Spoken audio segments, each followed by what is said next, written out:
morador de favela, defensor dos favelados, preso e torturado.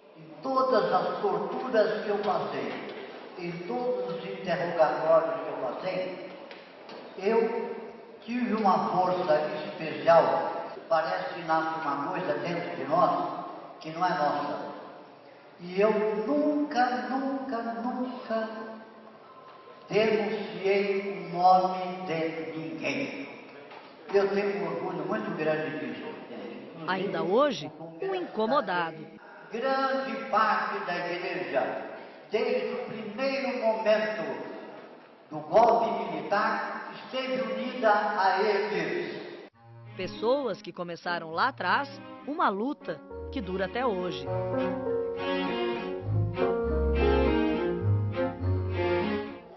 Martinelli, ícone do movimento sindical nos anos 60 e 70.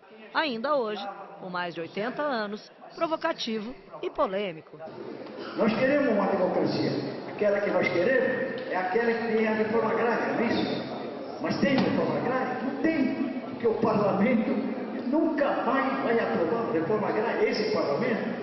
Então são coisas assim. A democracia, nós temos que aguentar a democracia, não totalmente como a gente quer, porque ainda a maioria reacionária do parlamento sempre procura prejudicar, mesmo sendo um governo democrático, um governo popular como Lula.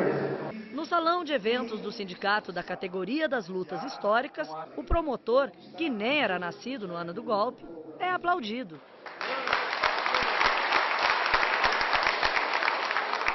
Ele encabeça a guerrilha contra a anistia de ditadores e golpistas. Pois é assim que se chama quem participou de um regime totalitário e de um golpe. O promotor, que representa os direitos do povo, quer dar nome aos culpados. Quando um crime é um crime contra a humanidade, significa que não interessa falar em lei de anistia, não interessa falar em prescrição penal. Todos os crimes que se qualificam como crimes contra a humanidade devem ser punidos a qualquer tempo. Por que torturador precisa sempre ser perseguido? Para evitar que isso se repita. Esse é o meu objetivo.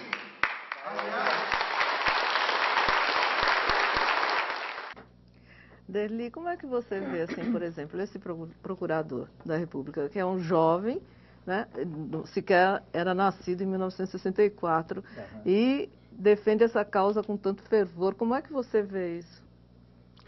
Olha,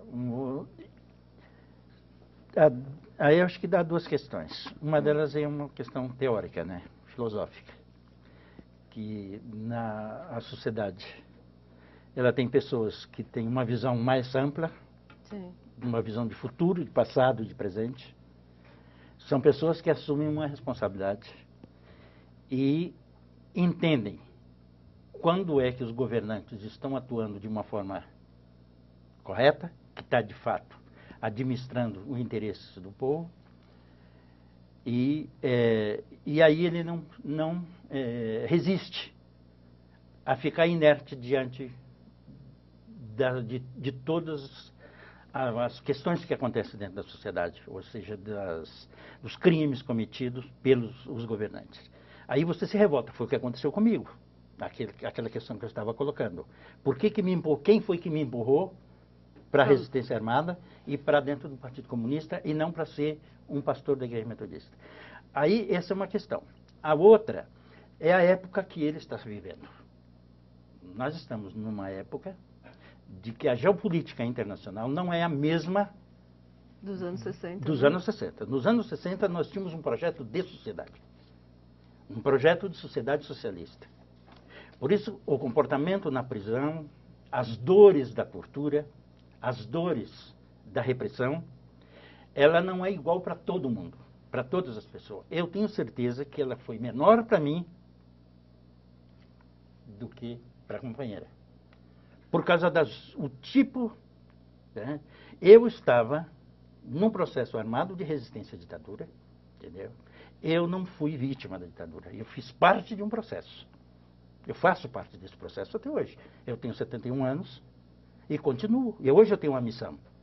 transferir para as novas gerações, como as gerações da década de 30 transferiram para mim, as suas experiências, né? As suas histórias, né?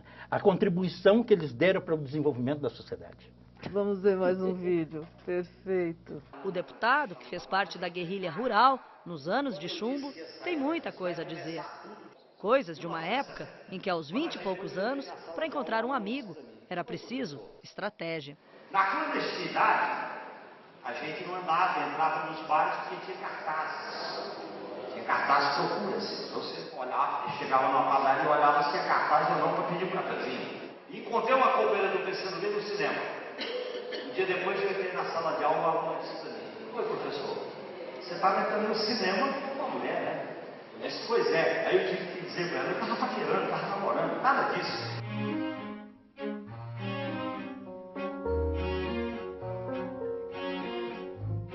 Nesse encontro de histórias que pertencem ao mundo, a vida deste cidadão de 84 anos é um capítulo importante de abuso. Me levaram para a cadeira do dragão depois de uns dias.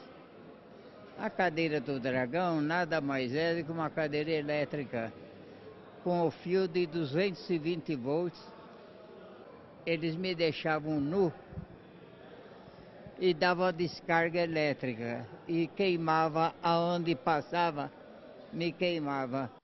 É um capítulo de dor, é um capítulo de superação. Eu deixei a minha casa, quase eu perdi. Minha esposa, que sempre cuidava das minhas filhas, teve que trabalhar como empregada, fazendo a refeição lá para quem tinha o dinheiro. E ela, graças a ela, a casa foi salva. A história, escrita por todas estas pessoas, públicas ou não, jovens ou velhas, se entrelaçaram mais uma vez na data que não podemos esquecer, o 31 de março de 64. Data agora lembrada por pessoas de nossa história que não podemos ignorar. Apesar de você, amanhã há de ser outro dia. Você vai se dar mal, etc e tal. Laraiá, laraiá, laraiá, laraiá, laraiá, laraiá. Lourdes, essa data, 31 de março, foi fundamental na sua vida. Deu os rumos da sua história, não? Sim. Para o bem e para o mal, né? Para o bem. Para o bem? Você acha que foi? É, porque se eu não tivesse participado de nada, seria hoje uma pessoa alienada, dentro de uma igreja alienada, não é? E hoje, pelo contrário, eu sou uma mulher realizada, eu tenho 2 filhas que na época que aconteceu tudo isso, em 1971, uma tinha 1 ano e pouco, depois quando eu fui presa, eu já estava grávida da outra, quer dizer, elas cresceram, uma vai fazer 39, a outra vai fazer 41, quer dizer, elas cresceram dentro dessa luta. Num ponto de família, foi um pouco ruim, porque eu não tive tempo, nem o meu marido, de dar a elas toda a atenção que elas precisavam. Então, isso hoje representou, nessa época, trabalho na terapia, para elas, para mim, e hoje talvez para meus netos, né?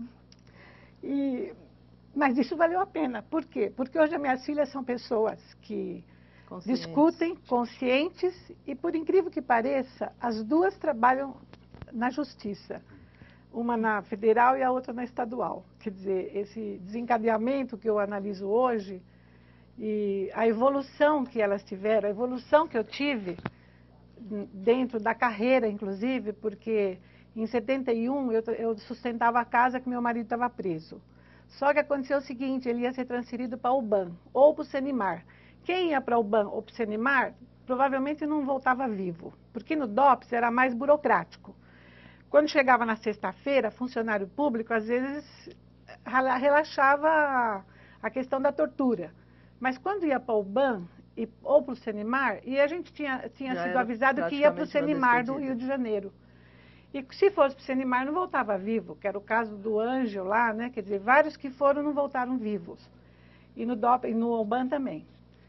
Então, nessa situação, eu fui mandada embora da fábrica, porque eu era correspondente de uma empresa, Motores Búfalos, aqui em São Bernardo. Sim. E talvez ligando uma coisa com a outra, porque eu tinha que faltar, eu tinha muita hemorragia, eu tinha muito problema de saúde, dado ao estresse nervoso que eu estava. E aí, então, eu perdi o emprego. Não é? Ao passo que eu perdi o emprego, eu fui convidada a ir ao DOPS. E na ação popular, a gente sabia que quando era convidada, eles iam na casa da gente e falavam, olha, você quer nos acompanhar para ir lá prestar um depoimento? Você sabia que você poderia não voltar nunca mais, né? E eu estava grávida dessa minha filha mais nova. E eu fui para lá para fazer o quê? Eles me levaram para fazer o reconhecimento, a cariação, com que nós fomos da ação popular, depois nós fomos por divergências de condução, que a gente queria que o povo raciocinasse pela base, né? Sim. Fomos chamados de obreirista. Então, nós acabamos indo para o Partido Revolucionário dos Trabalhadores. E ali foram presas muitas pessoas, porque eram ações armadas. E eu fui para reconhecer 4 pessoas que estavam presas e estavam sendo torturadas. Porque o meu nome frio era Wanda. E o cara acho que apanhou muito a mulher dele e ele acabou falando, não é? Então fomos presos de novo, meu marido, eu, meu irmão, a minha amiga, e foi uma coisa incrível, não é? Nossa. Laerte. Parei aí. Só com música direto, vamos. Só com música. Fazer o romance. Bom, dando um pulo aí, uma música que a gente fez também em 80, a propósito da construção dos reatores nucleares, em princípio em Peruíbe, depois em Angra, né? Romance em Angra, mas que agora, infelizmente, voltou a ficar muito atual aí com essa coisa do Japão, né? Vamos lá. Recordo com saudades de quando tinhas cabelo, meu amor. Teus olhos ainda eram abertos e até tinham couro. Nos teus braços não haviam crateras como as que hoje vejo. Tuas pernas ainda eram inteiras e me davam desejo. Recordo que podia sentir meus mais ternos perfumes de amor e tinha a capacidade de sentir meu perfume, minha flor. E hoje tu andas corcunda e já não tens mais nem aquela saúde. Tua perna coberta de escama realmente não é um convite pra cama. O nosso amor foi arrasado depois que o reator foi instalado. O nosso amor foi arrasado depois que o reator foi instalado.